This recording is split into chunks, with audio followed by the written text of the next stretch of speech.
Père, nous te rendons grâce, nous te remercions pour tout ce que tu fais pour nous. Merci Père de nous avoir encore unis et réunis en ces lieux pour partager ta parole et tes bienfaits. Merci pour tout ce que tu nous as réservé aujourd'hui. Nous prions au Père de gloire que tu nous donnes de la nourriture pour notre âme aujourd'hui.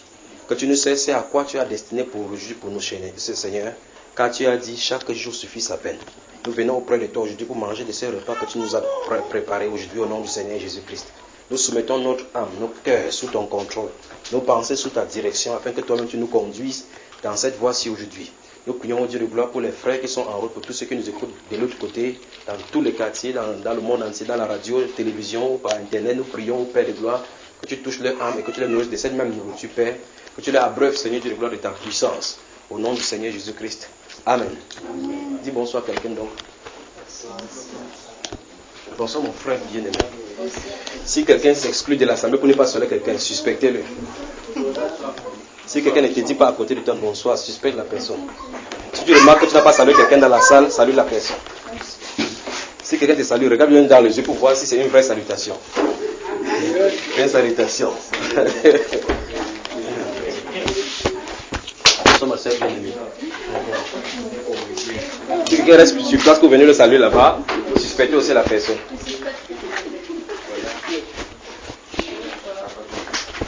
Bonsoir. Bonsoir. Ce sont des choses merveilleuses que le Seigneur est en train de nous conduire et de nous nourrir, n'est-ce pas? Pour vous qui n'avez pas été là, ça risque d'être difficile de rattraper. Mais Dieu, je ne veux pas ça. Je ne veux pas du tout ça. Mais Dieu fait toutes choses bonnes en son temps.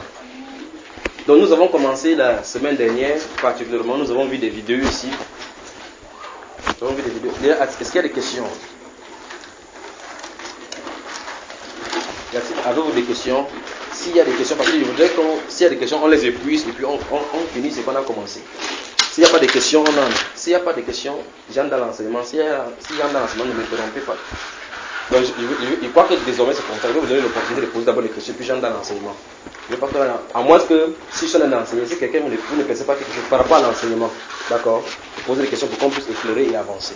Mais si je suis en train d'enseigner, déjà ne posez pas une question qui sort de l'enseignement, ne pas nous prendre sur autre voie. Garçon, sors de là. S'il y a des questions, on va prendre les questions. Et puis par la suite, les questions au courant de l'enseignement, s'il y a des questions, vous les poser. Posez des questions pour qu'on puisse aller là-bas. Y a-t-il des questions, bien-aimés? Oui, frère. Oui, frère. Vous savez encore l'assemblée. J'ai vécu une situation, c'est au courant du week-end, et je me suis rapproché de la Bible, j'ai constaté deux versets sur lesquels j'aimerais poser la question. Oui. Éphésiens 2, verset 18.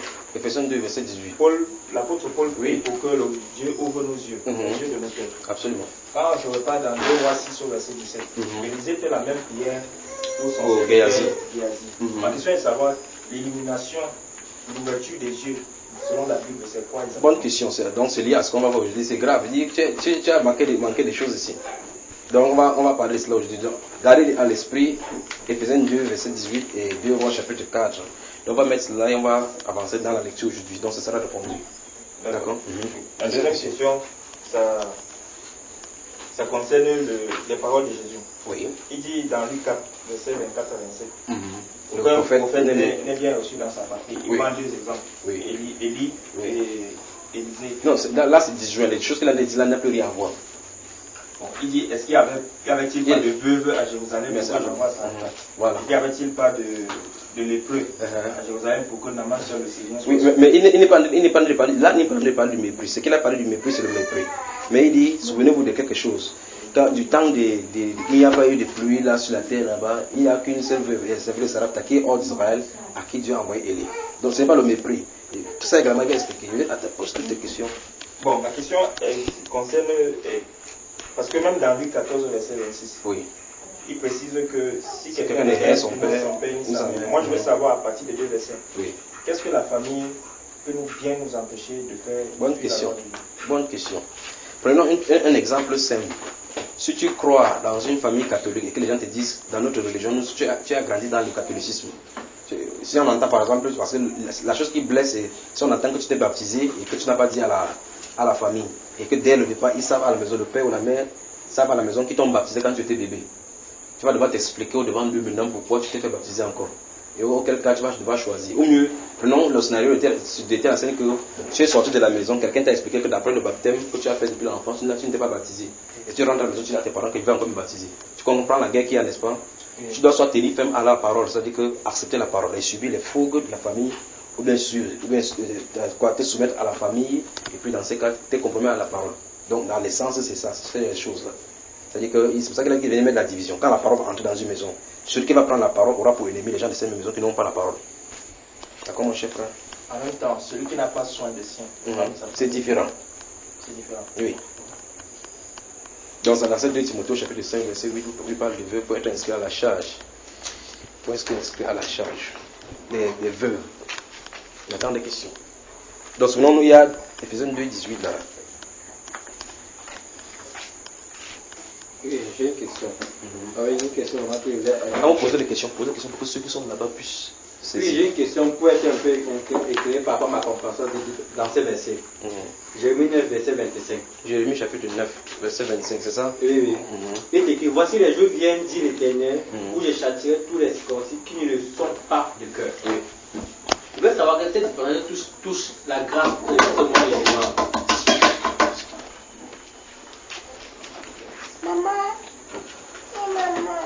Oui, la question c'est... Je veux savoir si cette moment-ci, c'est une différence de la grâce. Qu'est-ce qu'il dit? Il dit, voici les jours viennent, dit l'Éternel, où je châtierai tous les circoncis qui ne le sont pas de cœur. Oui. Comment on fait pour être circoncis de cœur, mon cher? Au niveau des Romains, le changement de cœur. Oui, qui change? L'Éternel. Il dit qu'il va se circoncis. Il va frapper qui? Et tous les circoncis qui ne sont pas de cœur. Et les personnes à qui il s'adresse là, ils sont circoncis comment? Dans la chair, pas le prépuce. Qui avait donné cette alliance-là? C'est Dieu a l'air de parler de changement d'alliance. Et à partir de ce changement d'alliance, il y aura une punition par rapport à cela. Oui, la deuxième question, il dit... Attends d'abord, est-ce que tu as Samy? Ne pose pas des questions pour poser. Quand il répond quelque chose, regarde ce que je dis par rapport à la question que tu as posée. Il dit que voici les jours viennent, dit l'Éternel, où j'ai châtierai les incirconcis. Oui. N'est-ce pas? Oui. Il dit que qui ne le sont pas de cœur. Ça veut dire si quelqu'un n'est pas circoncis du cœur. C'est ça, non? Oui. Les juifs sont circoncis de quoi, par exemple? De la chair. De la chair. Et les païens étaient circoncis, oui ou non? Oui. Les païens. C'est-à-dire pendant que les juifs étaient ainsi, est-ce que les païens l'étaient? Non. Ils n'étaient ni circoncis de la chair, ni du cœur. Oui. C'est ça, n'est-ce pas? Oui. Dieu en a dit dans ce Jérémie 5, 9 que les jours viennent, dit l'Éternel, où je châtierai Les circoncis. qui ne sont pas. Ils ne sont pas de cœur. Mais qui a demandé à ces circoncis de se circoncis dans la chair? C'est lui-même. Moïse n'a rien dit de moi. Non, mais c'est pas Moïse. Moïse n'était même pas là quand on a Oui, dit ça. c'est Lui-même, Moïse a failli avoir une punition de ses Oui, enfants. c'est lui-même. C'est Dieu. Oui. Donc, qu'est-ce que l'Éternel a dit, mon cher? Il dit, les jours viennent, il cherchait ceux qui sont circoncis de La Bible demande c'est toi Voici qui les progresse là. jours, dit l'Éternel, Oui. il châtiait tous les circoncis qui ne le sont pas de cœur. Oui. Donc il veut dire ceux qui ont refusé la grâce, le changement de cœur. Mhm.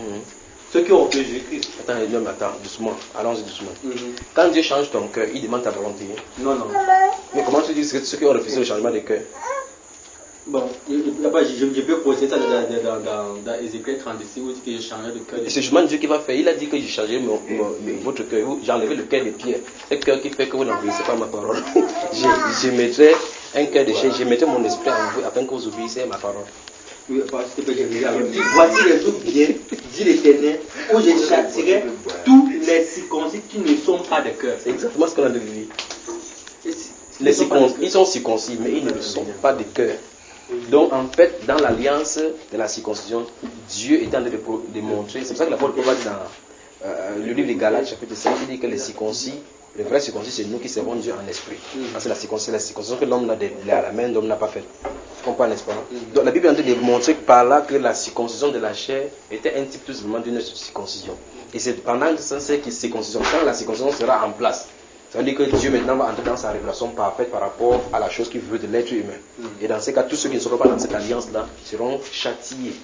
Il dit, voici les jours viennent où je châtierai tous ceux qui ne sont pas circoncis dans le cœur. Les jours viennent. Donc ce n'est pas pour le moment. C'est vrai dire que ceux qui sont ici n'ont pas de problème. C'est quand les jours là vont venir qui va nous faire. Ceux qui sont ici, l'exigence qu'il leur a fait, c'est qu'ils soient circoncis. Parce que pour entrer dans la loi juive, il fallait ser circoncis. C'est la circoncision de la chair. Et c'est lui qui a donné. Tout mal né chez toi pendant depuis 8 à 8 jours, c'est là être circoncis. C'est pas ce qu'il a donné. Or, cette circoncision était un symbole même de circoncision de la chair, du cœur qui est le baptême du Saint-Esprit. Dans la conversion authentique. Mais ici, il dit que les jours viennent. Quand l'alliance de la circoncision du cœur sera là, ceux qui ne sont pas de cette façon-là seront punis. Mais pour ceux-ci, il n'a pas de dire que maintenant ceux qui ne sont pas circoncis sur la chair seront punis. Il ne parle pas aux juifs, il dit qu'il y a une autre alliance qui est en train de venir. Cette alliance-là, on circoncis le cœur. Ces jours-là, je vais châtier ceux qui ne seront pas circoncis seront dans le cœur. Hein, mon frère Jimmy? Oui, donc c'est comment bien. Il parle à de la grâce, ceux qui sont cœur aussi la grâce. Absolument. Okay. C'est la seule grâce qu'on circoncis selon la chair, selon le cœur, n'est-ce pas? Ah, ok. Je veux savoir si le verset 26 est lié par rapport à cela. Lis donc. Il dit l'Égypte, Juda, Édom, les enfants d'Amon, moi, tous ceux qui se rasent les coins de barbe, oui. Ceux qui habitent dans le désert, oui. Car toutes les nations sont incirconcis, et toute la maison d'Israël a le cœur incirconcis. Oui. Je veux savoir si ce verset 26 est lié par rapport à ce 22. Jusque-là, il a répondu à cette question. Il dit ceci. Dieu a fait une alliance déjà avec Abraham quand il a appelé Abraham. Dieu a fait l'alliance. Les Juifs ont parcouru jusqu'à ces Jérémie-là. Parce qu'ils étaient endurcis. Toutes les prédications de Jérémie n'ont pas cru. Il est en train de dire que toutes les nations sont incirconcis des cœurs. Il ne parle pas d'Israël. Parce qu'Israël est circoncis dans la chair. Il dit toutes les nations juives, Égypte et donc, tous sont incirconcis des cœurs. Ça veut dire qu'ils sont endurcis. Et dans Romains chapitre 11, la Bible déclare que Dieu a renfermé tous les hommes dans la désobéissance pour sauver par miséricorde. C'est ce que la Bible déclare, n'est-ce pas? Donc finalement, Dieu en a démontré l'état humain. C'est pour ça que tu vas voir comment... Nous sommes au chapitre 9. Au chapitre 10, vous allez voir comment il va commencer au chapitre 10 en disant que toutes les coutumes des peuples n'est que vanité. Parce que les gens se tournent vers leurs coutumes, là, ils essaient de servir Dieu par leur autre chose. Chacun fixe ses formes. Il dit, vous ne voulez pas venir vers moi pour avoir la vie. Dieu a démontré comment, dans le monde entier, une chose, on ne peut pas le servir sans la circoncision du cœur, sans que ce soit le cœur. On ne pleure pas.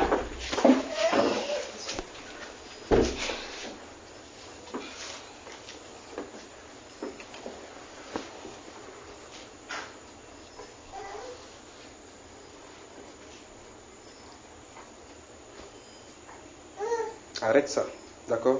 Il ne veut pas qu'aujourd'hui tu me perturbes dans cette chose, dans cette chose-ci. Donc s'il dérange, tu rentres à la maison avec lui. Il ne veut pas de perturbation.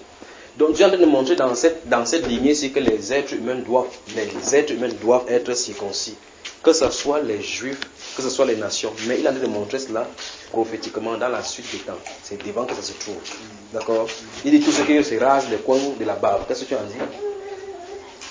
Ce qui se rase les coins de la barbe. Non, il sait pourquoi tu as posé la question. C'est pour ça qu'il était court-circuité. Pendant que tu dis comme ça, tu as regardé les coins de ta barbe. Vous savez là où il va m'amener? Il va se demander que est-ce que ceci est lié avec la nouvelle alliance? Si tu continues, vous savez, t'ajouter ça, on dit que ceux-là mangent même le porc. Et tu as la brisé le porc manger fatigué. Hein, frère Jimmy? J'ai comme pression. Ah, tu étais là dimanche de l'autre côté? Non. Ok, donc, il y a un problème donc, avec toi, donc il y a un problème. Donc, il va falloir que tu écoutes. Il y a des fondations que nous avons mises, que faites attention quand vous lisez la Bible. Dans une même phrase, Dieu peut donner une seule phrase. Dieu peut donner plusieurs prophéties concernant plusieurs personnes différentes. Vous avez été là, c'est ça? Tom, tu étais là, hein? Ok. Donc voilà, donc il a lu le verset 25, il a lu le verset 26 pour savoir si c'est la même personne qu'on a dû parler. Dieu a dû parler à 3 catégories de personnes différentes. Israël, les Égyptiens qui sont là maintenant, ceux qui seront dans le futur. Maintenant, tu as me joindre des choses. Je n'ai pas le temps pour expliquer ce que j'ai expliqué dimanche. Autre question. Donc quand tu auras la cassette, tu t'assois, tu suis les 5 heures d'enseignement doucement. Tu vois, quand tu auras ça, tu n'auras pas de problème là-dedans. Oui. Attends, toi tu as fini? Ok. Oui, en fait, tu m'as devancé. Comme je voulais vraiment savoir si c'est cela allié avec nous. Donc quand tu vas suivre les enseignements là, ça va être très clair avec toi. Et déjà, tu vas avoir des problèmes avec la Bible, désormais. Comme beaucoup de Galates chapitre 2. Il dit que, ayant reconnu la grâce qu'il m'avait été accordée, Jacques et Céphas déjà qui sont regardés comme les colonnes. avait donné à moi et à Barnabas la même association afin que nous allions nous vers les païens et eux vers les circoncis. Oui. Je voulais savoir deux choses. Oui.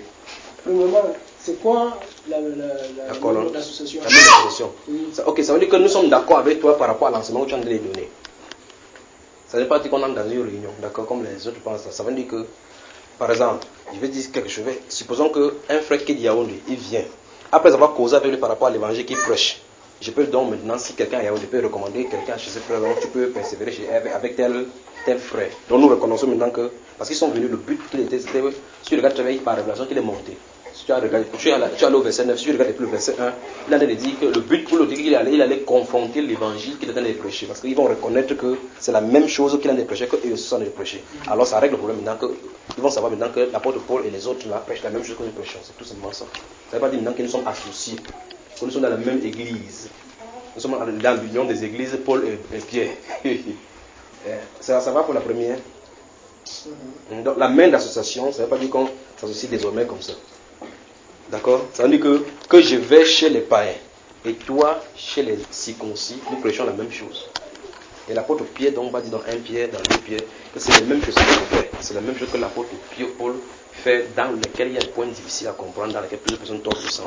Donc lui-même, quand il disait l'apôtre Paul, il ne comprend pas certaines choses, il suit l'interprétation, il sait que l'interprétation, il ne colle pas avec ce qu'il a dit. Moi-même, je ne connais pas ce que ça dit, mais ce n'est pas quand même ça, les gens tombent le sens. D'accord, mon cher?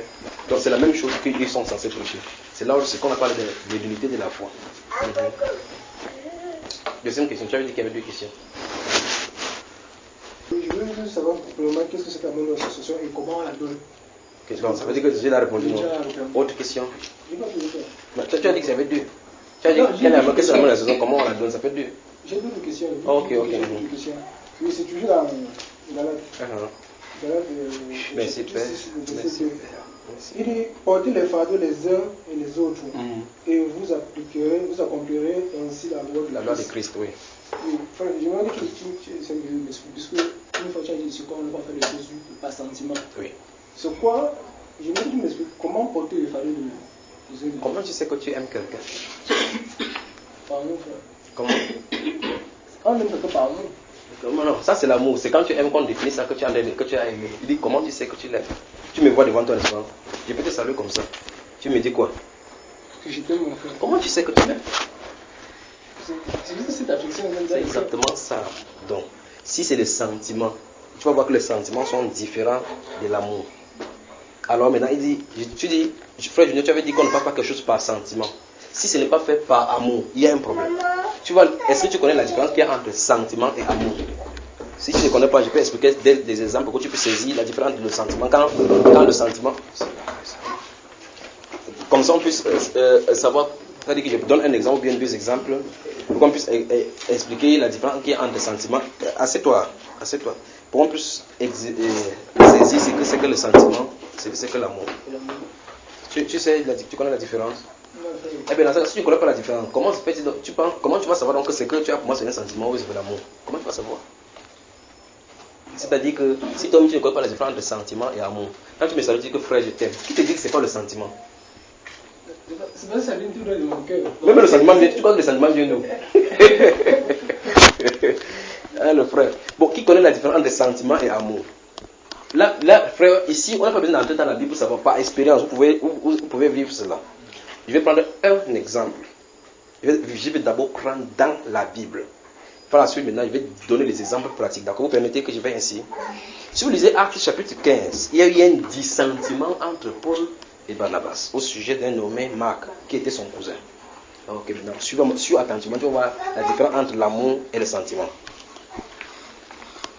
Barnabas avait pour cousin Marc.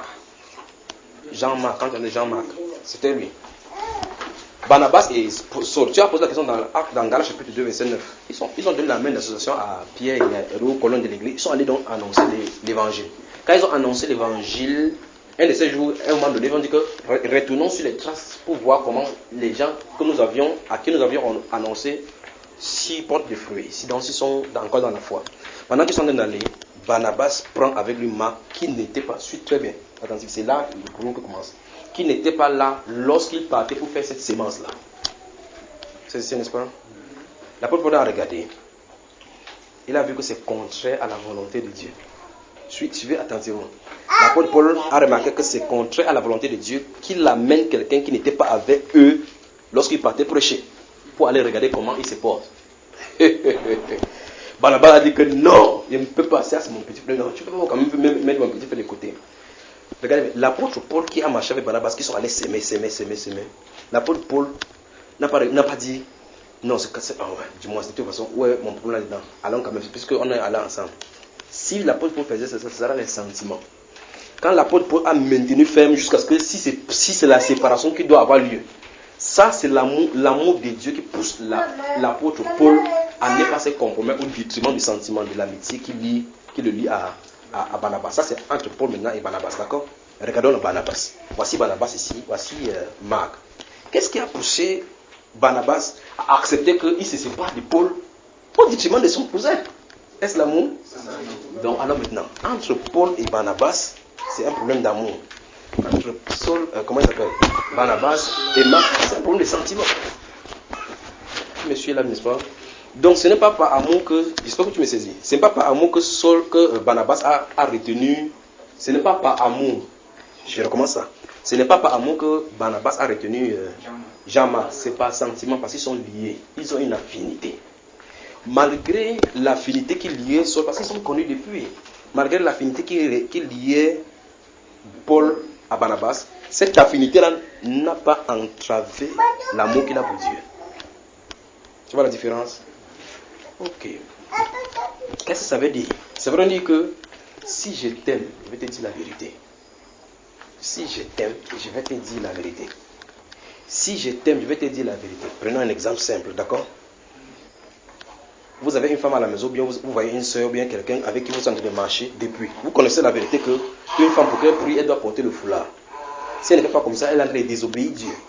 Elle porte les phares, elle coiffe ici, elle fait. Vous savez très bien qu'à l'intérieur, vous, quelque chose de dire que ça c'est faux, je ne peux pas. Mais vous vous asseyez là-bas, vous priez ensemble. Tu sais très bien. Et prenons un exemple, c'est bien amplifié. Peut-être c'est celle-ci qui te paie la pension. Peut-être c'est celle-ci qui te fait manger. Peut-être c'est celle-ci qui est à. Vous savez, n'est-ce pas? Vous savez, les femmes qui sont comme ça ont de l'argent. C'est que tu maintiens. Tente de dire la vérité et tu confirmes là où tu vas être.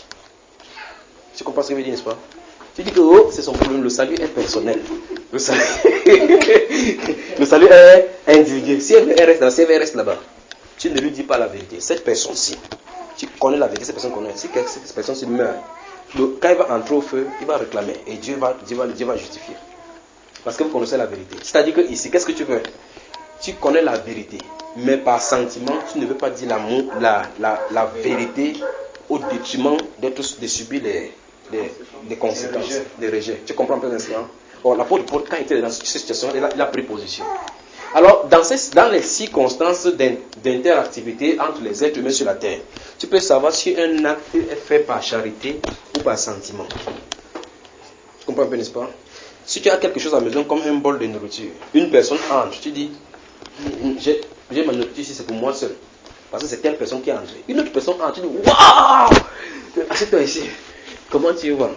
Par quoi tu agis? Sentiment, pas par amour. C'est terrible. On n'a pas le temps d'entrer dans ces choses, il faut qu'on les enseigne dans les profondeurs, d'accord?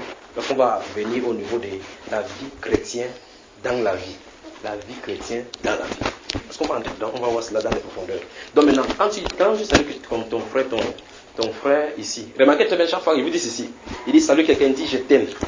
Vous répétez je t'aime. Je vous dis chaque fois que, dis-lui aussi que prouve. Vous dites salut quelqu'un, salut mon frère. Frère, tu m'aimes?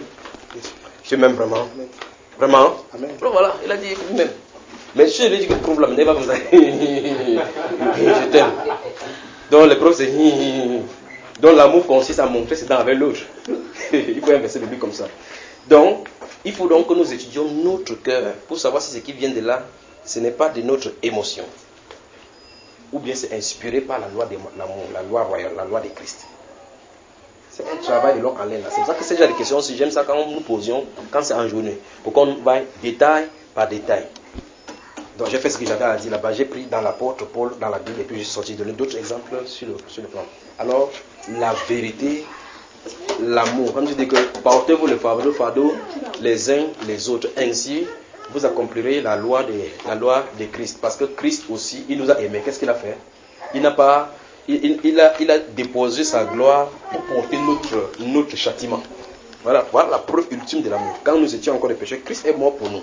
Donc il ne fait pas quelque chose pour nous quand nous étions en contact avec lui, quand nous étions en bonne communion avec lui. C'est justement quand nous sommes ses ennemis qu'il est venu nous rendre des services. Waouh! Quelle preuve d'amour c'est que sinon de cela. Après il va commencer à donner, comme tu entends loi là, la loi de Christ, il va commencer à donner dans les principes de ce roi là. Si vous dites bonjour seulement à ceux que vous connaissez, ce que vous aimez, qu'est-ce que vous faites de nouveau? Puisque les païens font les mêmes choses. Si vous bénissez seulement ceux qui vous donnent en retour, faites quoi de nouveau? Il dit donc, faites plutôt à ceux qui vous détestent. Priez pour ceux qui vous haïssent. Ainsi, en faisant comme ça, vous serez les fils de votre Père qui est dans les cieux. C'est la loi de Christ dans sa richesse. La loi donc de porter le fardeau les uns les autres. Ce n'est pas tu me donnes, je te donne. Si tu me donnes, je te. Si tu me donnes, je te donne. Si tu me refuses, je te refuse. Il n'y a pas ça chez le chrétien. Plus tu me fais du mal, dis à ton voisin. Plus tu me fais du mal, plus je t'aime. Plus tu me persécutes, plus je me dois de prier pour toi. C'est ainsi que s'accomplit la loi royale. La loi de l'amour. Parce que l'amour ne se venge point. Non, laisse-moi, tu ne peux pas comprendre le mal qu'il m'a fait. Oui, c'est vrai qu'en tant qu'être humain, je ne peux pas comprendre. Mais peux-tu comprendre le mal qu'on a fait à Christ? Peux-tu comprendre le mal que le cœur de Dieu subit lorsqu'on parle de... Quand quelqu'un calomnie l'autre? D'accord, mon cher?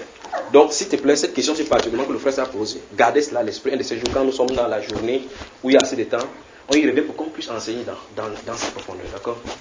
Autre question, bien-aimé? La prochaine question, c'est dans le livre de Jean. Jean. Vous entendez là-bas? Je crois que c'est mieux qu'il me tienne ici comme ça, il est obligé de parler. Parle, frère. Oui, ma prochaine question, c'est dans le livre de Jean. Oui. Jean, chapitre 10. Oui. Le verset 21. Oui. On célébra à Jérusalem la fête de la dédicace. C'était l'hiver. Oui. J'aimerais savoir, c'est quoi la fête de la dédicace?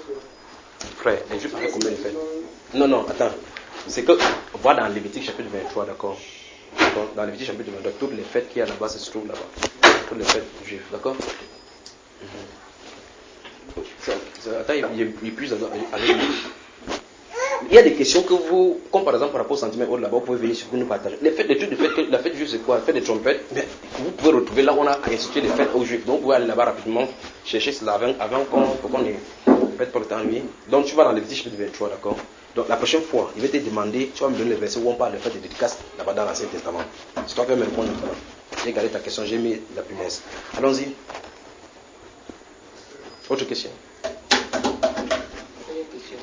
Attends, d'abord, il finit ici, juste parce qu'il arrive.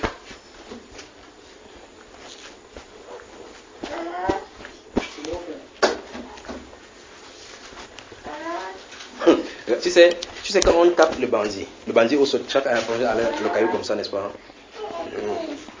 Tu ris, donc tu dis c'est fini ici, c'est ça? Oui. Oui, j'avais une question. C'est pas dans la Bible, mais ça a un rapport. Oui. Il y a des bâtissements, vous faites souvent ici que nous devons faire attention parce que bientôt les Bibles seront changées. Oui. Bon, par moment, quand je dans la journée, je lis la Bible. Et il y a un collègue qui s'est approché de moi. Il m'a posé une question par rapport à la résurrection de Jésus. Et j'ai fait un constat, parce que quand nous lisons dans Matthieu 20, on voit que c'est un ange qui avait apparu. Et dans sa Bible, c'est écrit que c'est deux anges qui avaient apparu. Je veux savoir, parce qu'avant, on nous intéressait de lire certains livres. Oui. Est-ce que nous avons le potentiel d'aborder n'importe quel livre, n'importe comment? Ok. Depuis que, avant que tu ne sois chrétien, qui gardait ta pensée? Bon, je veux dire, qui t'est préservé? C'est Dieu. Maintenant, comme il faut raison, maintenant que tu es en le petit t'es préservé. La réunion va venir au Vatican bientôt, ils vont faire une réunion, mais quel qu'en soit le cas, que ce soit secret, on saura. Ils vont faire une réunion et ils vont sortir une nouvelle édition de la Bible, au milieu une Bible écuménique par rapport à tous ceux qui sont dans ce groupe d'écuménisme-là. C'est-à-dire une Bible d'entente, où on s'entend sur les doctrines. On va enlever les points essentiels. C'est en préparation. Ils vont ils vont redire l'évangile autrement. C'est-à-dire, quelque chose est venu dans l'humanité. Écoutez bien aimés, vous tous. Quelque chose est en préparation. Un des seuls, je me tenais ici, étant de vous prêcher, je vous ai dit quelque chose que, lorsque quelque chose sort par pensée, quel qu'en soit le cas, ça va se matérialiser. C'est-à-dire que quand quelqu'un initie quelque chose, même si vous pensez qu'aujourd'hui, c'est mort, ce n'est pas mort. Je vais prendre un exemple. Nimrod a eu le projet pour construire Babylone. Dieu a détruit, non? Voilà ça qui est en train de surgir. Alexandre Sévère a eu le projet pour donner les bâtiments à l'église, n'est-ce pas? Ça ne s'est pas réalisé. Quoi? Constantin est venu. Regardez comment ça se trouve, pas vrai? L'apôtre Paul a dit dans ce Galates chapitre 1, verset 6, il dit qu'il y a des gens qui veulent renverser l'évangile de Christ. Ouais, aujourd'hui, il y a les prédicateurs qui prêchent un autre Jésus. Pas vrai? Ok. Voici donc ce que l'Église catholique a fait depuis. Ils ont donné cette impression aux êtres humains qu'ils cachent la vérité. C'est pour ça que vous allez voir les films de la Vinci Code ont pour but de préparer les gens psychologiquement. Écoutez bien aimés, je veux que vous retenez bien ces séquences, ça va arriver, que vous ne manquez pas cela. Ce qu'ils sont en train de faire, ce n'est qu'une préparation psychologique par rapport à quand, par exemple, on parle des homosexuels. On commence à banaliser dans les journaux, pour que plutôt quand un homme s'embrasse avec un homme dans le film, ça ne vous fait plus rien. L'âme a déjà absorbé le message. On appelle ça brainwashing. Le lavage du cerveau, avec munitie, avec préparation. On ne veut dire pas que c'est le lavage du cerveau. Vous voyez un film, vous voyez un homme, regardez un homme, un genre, vous comprenez ce qu'il veut dire que c'est l'amour. C'est passé, le message est passé. Le message subliminal est capté. D'autres choses, après tu vas voir un temps sur un magasin, tu vas voir un homme faire quelque chose. Après vous voyez une publicité. Petit à petit, ton subconscient d'enregistrer dans le message de faire que c'est quelque chose de normal qu'un homme va avec un homme. Pourtant, tu as été évangélisé. Donc, je suis en train de dire ici, des messages que vous entendez chaque fois, vous allez voir comment quelqu'un va dire que la vérité, et c'est arrivé même jusqu'aux musulmans. Quand vous connaissez les musulmans, commencent à monter que Jésus est Dieu dans la Bible, il va dire que la Bible que tu as, ce n'est pas la vraie. La vraie est au Vatican. Il y a une vraie. Vous savez ça? Vous n'avez jamais entendu cela? Ah ben, il va falloir que vous sortiez de votre carquois. Donc, les musulmans savent que la Bible a été falsifiée, que la Bible que vous avez là sur le faux, il y a une vraie quelque part. C'est un signe. S'ils disent comme ça, et que cette pensée comme ça dit ça, ça dit que le bientôt, c'est qu'ils appellent pour la sortir, que c'est la vraie Bible. Ils disent c'est en gestation, c'est en préparation, ils vont le faire bientôt. Donc ils vont faire sortir cela pour dire qu'en réalité, nous nous excusons par exemple, nous ne devons pas dire la vérité. Jésus avait eu un enfant. C'est l'église catholique que je vous ai dit là. Ils ont eu des rapports sexuels, en réalité, nous demandons pardon. Ce qu'ils avaient jusqu'au dit là, c'est vrai. La Bible est en train d'arriver. C'est pour ça que je vous ai dit que les révisions des Bibles qu'on fait, c'est dans l'optique de diluer le message de Dieu. Ce n'est pas dans l'optique de faire que les gens comprennent. Vous allez prendre n'importe quelle Bible, on va parler. Le but pour lequel on a fait cette révision maintenant, la différence entre cette version et l'autre version, c'est que c'est encore à vous plus langage humain que la Bible en langage de notre temps, qu'on puisse comprendre. C'est pour diluer la Bible. C'est pour ça que je vous avais dit, gardez les versions de Bible que vous avez maintenant. Vous avez maintenant. Si vous vous souvenez, le tribunal de Dieu qui au milieu de nous a dit qu'on leur a dit même que bientôt ils vont enlever cela de la situation. Et ça, je vous avais dit 2 ans avant, que bientôt même le livre du tribunal de Dieu, on va enlever. Parce qu'ils ont fait le tamisage en enlevant dans leurs différentes versions les passages qui parlaient de la divinité du Seigneur Jésus. Mais jusque-là, ils n'ont pas tout épuisé. C'est-à-dire qu'avec la version qu'ils ont maintenant, vous pouvez toujours les montrer au travers de leur version que Jésus est Dieu. Donc, les prochaines versions qui vont sortir, ça sera à nous. Si vous voulez, donc seulement les versions que vous regardez dans la nouvelle version des traditions monde nouveau vont sortir, observez, vous allez voir qu'ils vont changer ça. Même chose pour les catholiques. Donc, toutes ces religions organisées vont faire la même chose, parce que Satan est derrière. Vous pensez que qu'est-ce qui bloque Satan, mes chers amis? La seule chose à laquelle Satan a peur, c'est quoi? La parole. C'est ce que la Bible déclare. La Bible déclare que tenez ferme, ayez la foi, prenez l'épée de l'esprit, qui est la parole de Dieu, l'épée de l'esprit. C'est avec cette épée que l'esprit fonctionne. C'est avec ça que, vous savez, l'épée c'est un couteau. Si le couteau est là, il n'y a pas qu'une main qui prend pour faire fonctionner, ça ne fonctionnera pas. L'épée c'est la parole. C'est l'esprit prend la parole pour fonctionner avec. Et on dit que c'est avec cette épée que vous pouvez éteindre tous les traits enflammés du malin. Il a intérêt donc que l'épée ne fonctionne pas. C'est-à-dire que tu envoies ta main à l'intérieur, ce soit du bâton. C'est pour cela que tu fais toutes ces choses pour diluer la parole. Fais tout et tout. Dis à ton voisin, fais tout et tout. Que la parole réside rapidement en toi. Vous savez que si cette parole-là quitte le livre, ça habite en vous. On ne peut pas faire une version révisée ici. On ne peut pas faire une version révisée. Mais si vous êtes amateur, écoutez bien, si vous avez cet esprit sur vous, si dans le monde, vous étiez accro au modernisme, il y a une chose quand on dit que Deutsche Gamma est sorti, vous êtes derrière, comment on appelle cela? C'était la mode, quelque chose comme ça là. Être à la mode, à la urne. Si vous avez cet esprit dans le monde et que vous n'êtes pas repenti, ça va vous attraper. Parce que vous allez avoir la sensation de vouloir avoir quelque chose de nouveau. Une nouvelle expérience. Et ça va vous attraper. Et ces choses-là, je vais vous dire quelque chose. Les livres coraniques, par exemple, il y a des livres sataniques, comme par exemple le livre de Moïse. Vous avez entendu parler du livre de Moïse, le livre de la sagesse de Salomon. Ce sont les livres dont les sacrifices démoniaques ont été faits pour pouvoir écrire. Ce sont les livres des incantations magiques où le simple fait de lire le livre comme ça, tu es possédé. Le simple fait de lire le livre comme ça, comme tu lis la Bible là, tu es possédé. Alors maintenant, mes chers amis, cette chose qui va initier la religion mondiale, qui va faire que les gens croient et la même foi dans cette unité-là, dans cette union-là, il va falloir que ce soit des sacrifices. Donc, ça veut dire que tu lis la Bible, là, tu commences à voir que, attends, voici la vérité. L'esprit d'égarement est entré. Donc, tenez ferme maintenant dans la parole. Comment mon cher frère? Vous conseillez quoi? Je ne conseille rien. J'ai déjà tout dit là. J'ai déjà tout dit. Vous voyez, le frère n'était pas là, n'est pas vrai? J'ai compris. Que la parole a dit que rapidement. Ok, autre question. Il dit ceci, je le dis encore pour que vous saisissiez. L'Église catholique, le Vatican va bientôt faire des appels en conclave. Ce sera à huis clos, où ils vont statuer. Il y a une commission qui sera élue pour travailler dans ce sens-là. Pour qu'on revoie la Bible. Parce que, en fait, ce qui nous crée des problèmes, c'est la Bible. Parce que tu as telle compréhension, j'ai telle compréhension. Mais nous voici assis ici. Trouvons quelque chose de commun.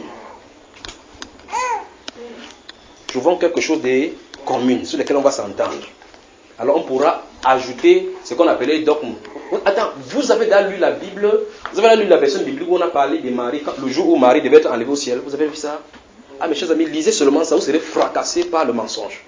Où Marie devait arriver au ciel. L'apôtre Paul a apparu, il est arrivé là-bas. Jean est apparu, Jean qui était à Pamos a été enlevé, apparu là-bas, il parlait de la mère du Seigneur, ils sont prosternés devant elle. Vous ne savez pas ce qui se passe. Vous pouvez vous dire des choses, c'est écrit. Ils vont mettre ça dans la Bible. Ne vous inquiétez pas seulement. Alléluia. C'est pour ça qu'il parle avec dit que vous-même ne connaissez pas ce qui est chez vous. Vous avez lu l'évangile de Judas. Ce que Judas dit avec Jésus. C'est Judas écrit dans son évangile que le maître s'est tourné vers la femme. Il l'a embrassé par l'endroit où on coupe bouche. Donc frère, quelque chose en est dans la gestation. Toutes ces choses qu'on dit que l'évangile de Marie de Magdala. La Marie de Magdala était la principale disciple de Jésus-Christ. C'était celle-là qui portait le Saint Graal, ainsi de suite là. Quand on a dit ça, je vous dis encore le principe. Quand une pensée sort, ça doit se manifester. Donc bientôt, vous aurez une des Bibles. On va demander, pour ceux qui sont dans le catéchisme et autres catholiques là-bas, ils vont comprendre. On va leur dire, venez pour ça avec un brûle parce que là-bas, en réalité, il y a trop de fautes. Gardez votre Bible. Vous voyez, la dernière fois, par exemple, nous avons lu David. Nous avons lu qu'à un endroit où c'est écrit Dieu, à un endroit où c'est écrit juge. Je vous ai dit, les deux sont justes. Malgré qu'on ait écrit juge, malgré qu'on ait écrit Dieu, pas vrai? Ces deux sont justes. Gardez, vous avez n'importe quelle version, gardez. N'importe quelle version, gardez. Parce que jusque-là, c'est bon. Dieu veille à sa parole. Donc, maintenant, gardez cette version-là, sauf pour les traditions du monde nouveau et les Bibles de Mormon.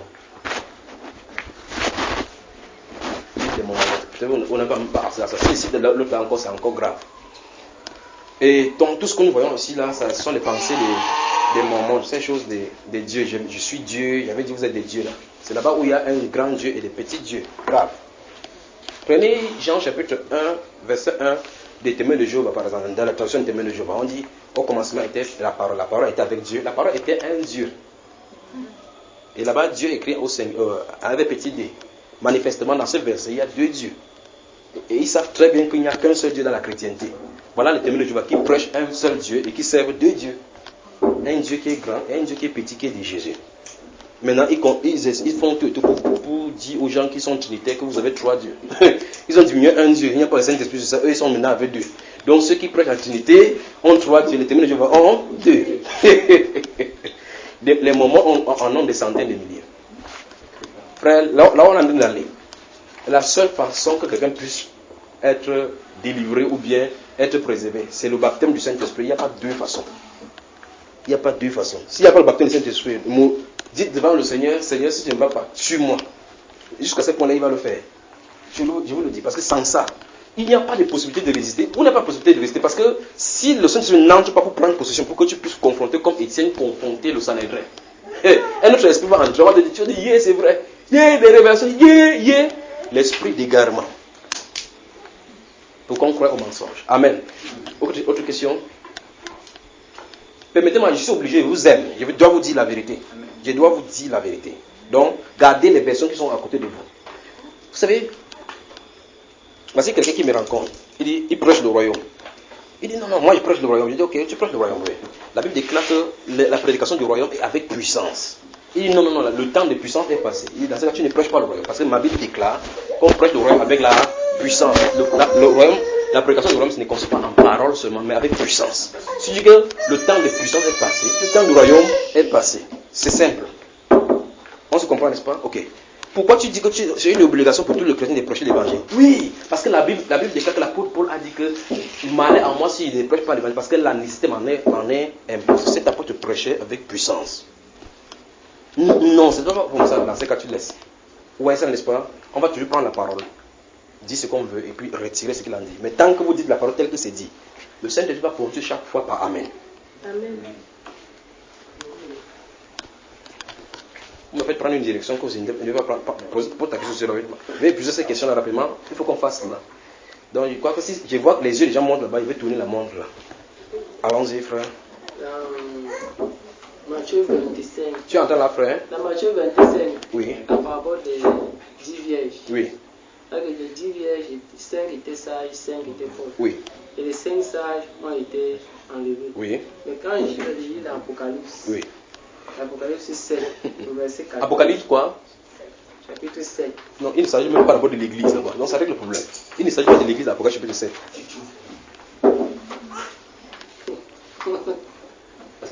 Ils ont lavé leur robe par le sang.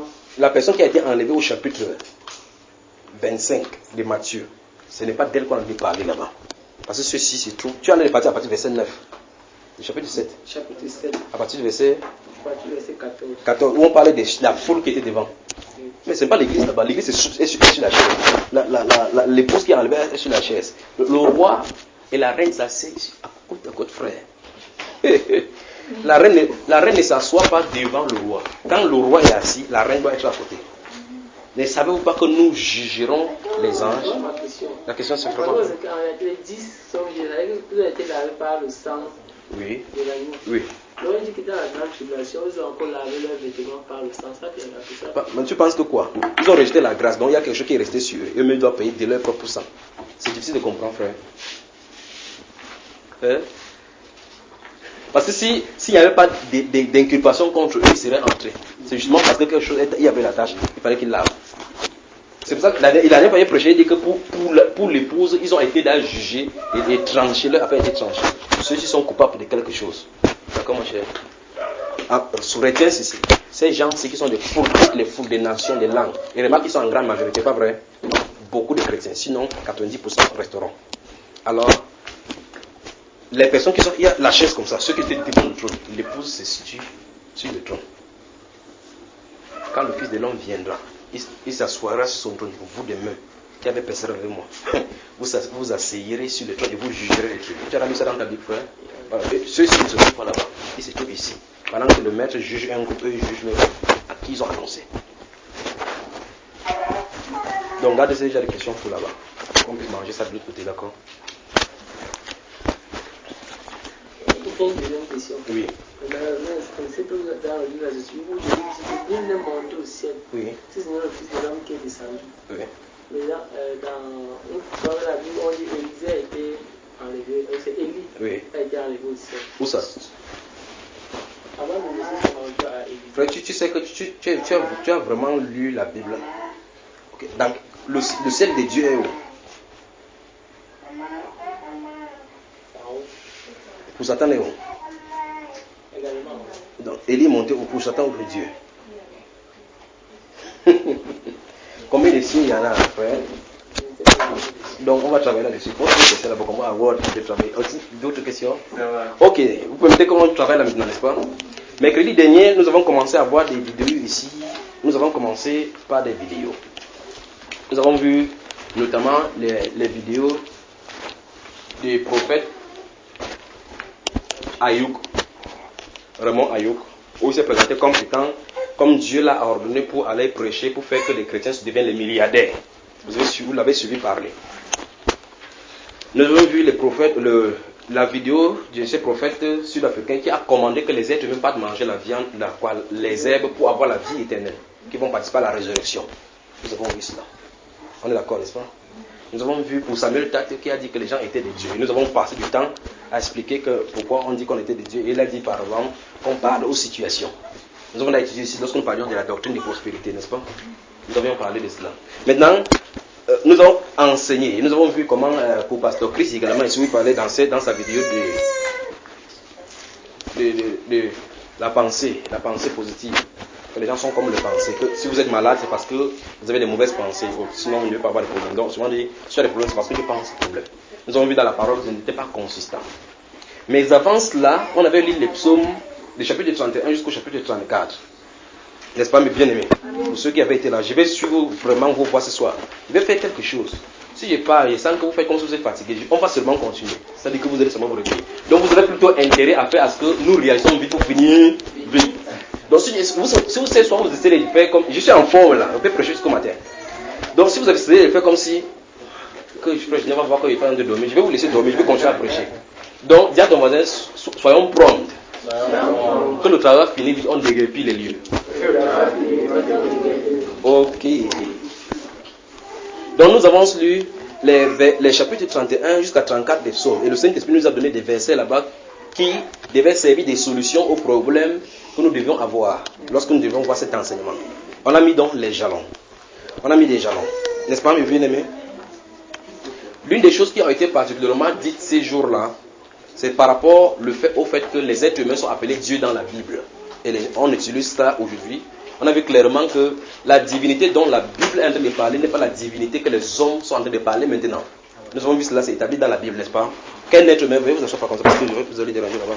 Qu'un être humain ne peut pas être appelé Dieu au sens de la Bible, au sens de Dieu qui est le divin.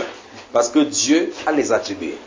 Et ces choses-ci, vous remarquez, lorsque nous parlons de la divinité du Seigneur Jésus-Christ face à la Trinité, lorsque nous avons parlé de ça, je vous ai dit que ce qui dérange les personnes, c'est parce qu'on confond la personne, les titres aux attributs. Par exemple, Paul Biya est président de la République. Paul Biya, c'est la personne. Président de la République, c'est le titre. C'est le titre qu'il porte. Est-ce que vous me saisissez? C'est le titre. Il a un titre de président. Vous me saisissez, oui, mes bien-aimés? Donc, on a commencé à confondre les titres aux attributs. Dieu est Père. Moi aussi, je suis Père, mais je ne suis pas Dieu. Dieu est Père. Je suis Père. Ce sont des titres. Dieu est omniprésent. Je ne suis pas omniprésent.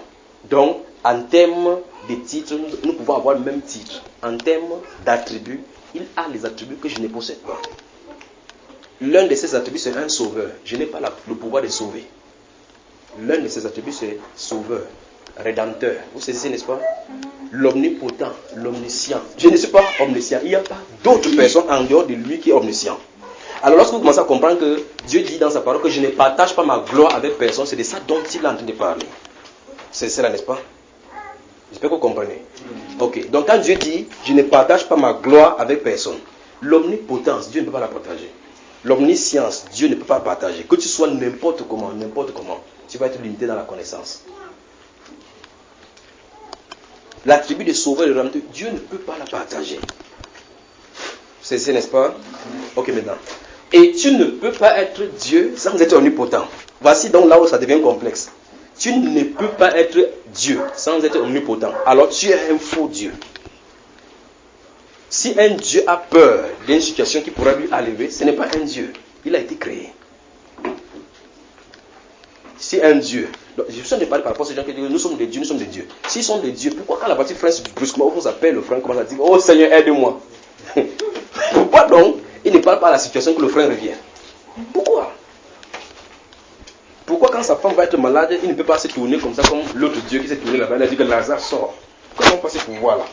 Parce qu'ils ne sont pas omnipotents. Dieu montre comme ça pour montrer que le potentiel de tout être humain sur la terre est limité. Mais à lui, sa puissance est au-delà de toute puissance. Sa puissance n'est pas comparable. Donc ça veut dire qu'il ne peut pas dire que Dieu, sa puissance est comme ça, c'est quelqu'un qui a besoin. Parce que ce n'est pas comparable. Il est le Dieu tout-puissant. Quelqu'un dit El Shaddai. Donc ce Dieu-là, donc, il a des potentialités que l'être humain ne peut pas les avoir. Mais lorsque nous avons commencé à voir durant tous ces séminaires, nous avons vu que Dieu a des potentiels. Je veux dire, Dieu a des attributs qu'il désire partager avec les êtres humains. L'attribut des juges, Dieu est le juste juge. Donc il donne ces attributs-là pour que l'homme puisse manifester les prémices de son royaume. Pour qu'on commence à comprendre son gouvernement. L'attribut des sacrificateurs, nous voyons que le type d'Aaron était le type de Jésus-Christ qui était le souverain sacrificateur. C'est ça, n'est-ce pas? L'attribut des prophètes, Élie qui était prophète, c'est un type de Jésus qui est le fils de l'homme qui est un prophète. Vous commencez à comprendre, n'est-ce pas vrai? L'attribut du roi, Jésus est fils de David, donc il est roi. Ce sont les attributs que Dieu manifeste. Donc il y a des attributs que Dieu donne à l'être humain de manifester qui sont ses corollaires, qui sont ses attributs à lui. Il y a des autres qui ne partagent pas avec quelqu'un. Oui, mon cher. Je vais vous poser une question dans le sens où vous allez. Oui. 1 Corinthiens 11, verset 7. 1 Corinthiens 11, verset 7. Oui, qu'est-ce que ça dit? Que l'homme est l'image et la gloire de Dieu. Absolument. Parmi les choses que Dieu ne peut pas partager, vous avez parlé de l'omnipotence, l'omniscience. J'aimerais savoir si la gloire entre à l'intérieur. Quelle gloire? La gloire, c'est quoi? Réponds-moi. Dis-moi ce que c'est que la gloire. Il va te dire si oui ou oui, partage avec quelqu'un. On dit que c'est l'homme qui est la gloire de Dieu. Pas vrai? Ok. Mais Moïse, dans l'Exode chapitre 32, là, dit à Dieu là-bas, il dit que fais-moi voir ta gloire. Tu me dis que je ne te connais pas ton nom. Mais depuis que tu es avec moi, je ne sais pas. Fais-moi voir ta gloire. C'est là où votre chanson est venue. Seigneur, fais-moi voir ta gloire. Moïse voulait voir quoi, frère? Qu'est-ce qu'il demandait à voir? C'est Christ qui demande à voir. C'est le voilà. L'homme est l'image et la gloire de Dieu. Mais je pensais que c'était plutôt Christ qui est l'image. J'ai dit, regarde bien. Je croyais que Colossiens chapitre 1, verset 15 dit que Christ est l'image de Dieu. Colossiens chapitre 1 dit ça. Ok, maintenant. Christ est l'image de Dieu. 1 Corinthiens 11, parce qu'on a déjà parlé, pourquoi l'homme ne doit pas se voiler. On dit qu'il ne doit pas se voiler parce qu'il est l'image et la gloire de Dieu. De quoi est-ce qu'on a de parler? Si Christ est l'image de Dieu, l'homme est l'image de Dieu, de quoi est-ce qu'on a de parler? L'homme et Christ là, qu'est-ce qu'on a de parler, frère? C'est écrit dans Romains 8 au verset 28. Et c'est le premier dans plusieurs frères. Parce que pour que les frères soient l'image du Fils. Donc au travers de ces fils, ils voient tous les autres ainsi, pas vrai? Ok, ça règle le problème. Donc je continue donc. Donc il y a cette omnipotence, cette omniprésence, cette omniscience que Dieu possède qui ne partage pas avec quelqu'un. Cette gloire-là, il ne partage pas avec quelqu'un. Jésus-Christ, par exemple, a dit qu'il est la résurrection et la vie. L'être ne peut pas dire que je suis la vie. Tu sais que si tu tentes de dire que je suis la vie, tu es en train de blasphémer. Tu ne peux pas dire que je suis la résurrection. Tu peux seulement conduire quelqu'un vers la personne qui est la résurrection. C'est ici, n'est-ce pas? Mais pourtant, frère, je peux dire je suis la lumière du monde, sans que ça ne soit un blasphème. Parce qu'il a dit de nous que nous sommes la lumière du monde. C'est ici, n'est-ce pas? Donc il y a des attributs que Dieu partage et d'autres qui ne partagent pas. Maintenant, oui. Est-ce qu'on peut dire que je suis la vérité? Qui? Toi là? Une question. Non mais c'est une question, mais c'est amusant quand même, mais qu'on rit aussi. Si la question est amusante, on n'a pas rire. Donc si tu es la vérité, donc tu es la parole. Donc tu peux sanctifier quelqu'un. Parce que ma Bible dit que sanctifie-les par ta parole est la vérité. Alors finalement, l'esprit de Dieu est l'esprit de vérité. Les paroles qu'il dit sont esprit et vie. Les paroles sont esprit et vie. Donc finalement tu es le Saint-Esprit, frère. Donc fais attention. Donc, merci. Donc les attributs comme ça, je ne peux pas les citer toutes. Au fur et à mesure que vous pouvez citer la Bible, désormais quand vous allez dans la Bible, regardez ce qui sont où. C'est pour cela que ces manques de discernement fait le temps, c'est que les gens ont commencé à prendre la place de Dieu. Prendre la place de Jésus. D'accord? Il y a des choses qui sont. Je vous ai dit qu'il y a des choses dans la Bible que c'est adressé seulement à Jésus. Des choses qui sont adressées communément et à Jésus et à nous. Dans ce psaume 2, nous avons vu au verset 6, là-bas, il a dit que demande-moi et je te donnerai les nations pour possession. Ça, c'est seulement pour Jésus. Un chrétien ne doit pas le dire. C'est seulement pour Jésus parce que la nation est censée être à lui. Si tu dis que Seigneur il te demande toutes les nations de la terre, si tu demandes, moi il demande, Dieu va faire quoi? Vous voyez? Maintenant, quand Christ prend en possession tout le royaume, dans Apocalypse chapitre 1, 11, verset 15, quand il va donner le jugement par rapport à ses saints, il dit que toi prends la domination de 10 villes. Où est là, n'est-ce pas? C'est lui qui fixe le nombre de villes que tu vas avoir, pas que toi tu fixes le nombre. D'accord? Afin que nous partagions maintenant le royaume avec lui. D'accord, mon cher? Je peux avancer. Donc, dans cette semaine-là, la semaine dernière, donc, nous avons vu, après avoir lu ces sons, si vous n'avez pas été là, ça ne sert à rien, il ne doit pas durer là-bas, il va avancer seulement. D'accord? Donc maintenant, nous avons retenu des versets qui devaient nous servir de base, des réponses. Et je vous ai dit que c'était un jalon que je voulais mettre pour aller quelque part. On a posé des questions, une question, et qu'on a eu des développements que nous devons répondre. Nous parlons là de le mensonge et l'apostasie des prédicateurs. D'accord? Donc c'est la deuxième partie là. Donc la semaine dernière, nous avons vu cela pendant 3 heures. Maintenant, nous allons finir. Il faut qu'on finisse parce que ce n'est pas fini avec les prédicateurs, parce qu'il y a des choses encore sur lesquelles on va travailler. La pensée positive, la confession de la foi. C'est le livre de Vincent Norman Peale, avec le livre Le Retour de Christ d'Alice Bailey. On va voir tout cela. Donc, ce qu'il veut dire ici, c'est que quel qu'en soit ce qui arrive, il faut que vous sachiez aujourd'hui que par rapport à ces messages, je suis plus de votre sang. Donc, je vais vous les libérer.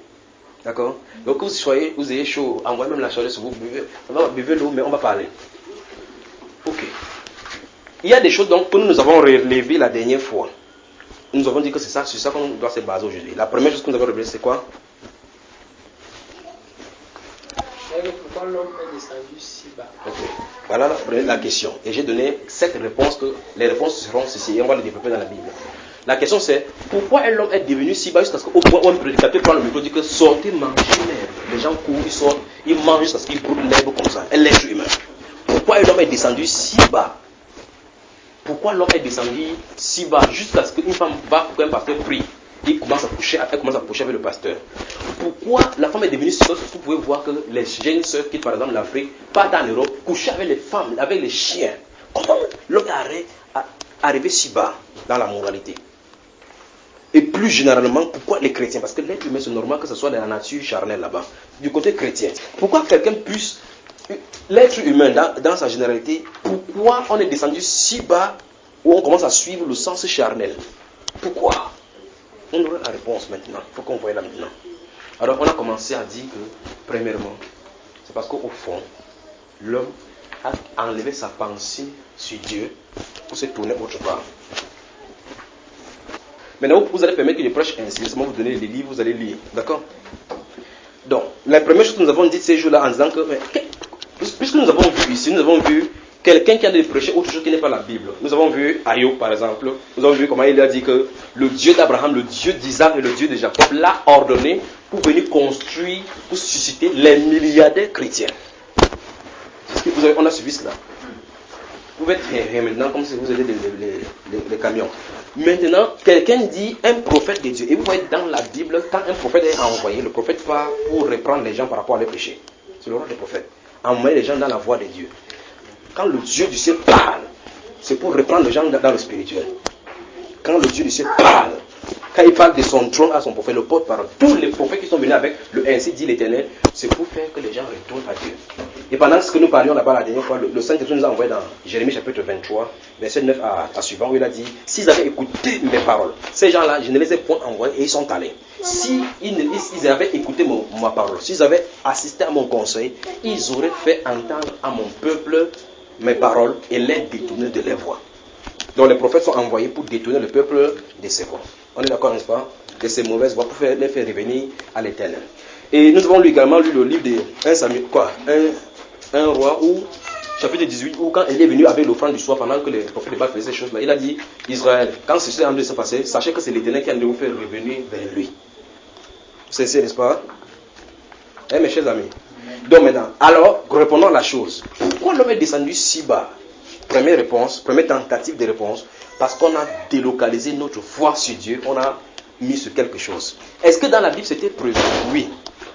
Si vous lisez le livre de Galates, prenez le livre de Galates, d'accord? Si vous les lisez, depuis le chapitre 3 jusqu'au chapitre 5, je vais commencer à citer, puis je vais dire certaines choses là-bas et j'avance rapidement. J'ai bien dit, ils sont en train de répondre à la première. Pourquoi l'homme est descendu si bas au point où les sœurs en Christ, dans les chorales, les gens vont coucher avec les femmes, vous entendez le pasteur, on couche avec les femmes d'autrui. Il y a ces choses, frères, que j'entends, ça me cœur, ça me coupe le cœur, parce que c'est le nom de notre Seigneur Jésus-Christ qui est blasphémé. Le pasteur a assis, son enfant couche avec les autres enfants, l'ancien, c'est avec l'ancien qu'il a couché, la femme est derrière, et comme il est ancien et que c'est lui qui est patron de l'église, il donne l'argent, on ne dit rien à l'ancien. Il y a l'autre maintenant, il y a la punition, comme on a dit maintenant, dans les églises, on a dit qu'on met les gens au dernier banc.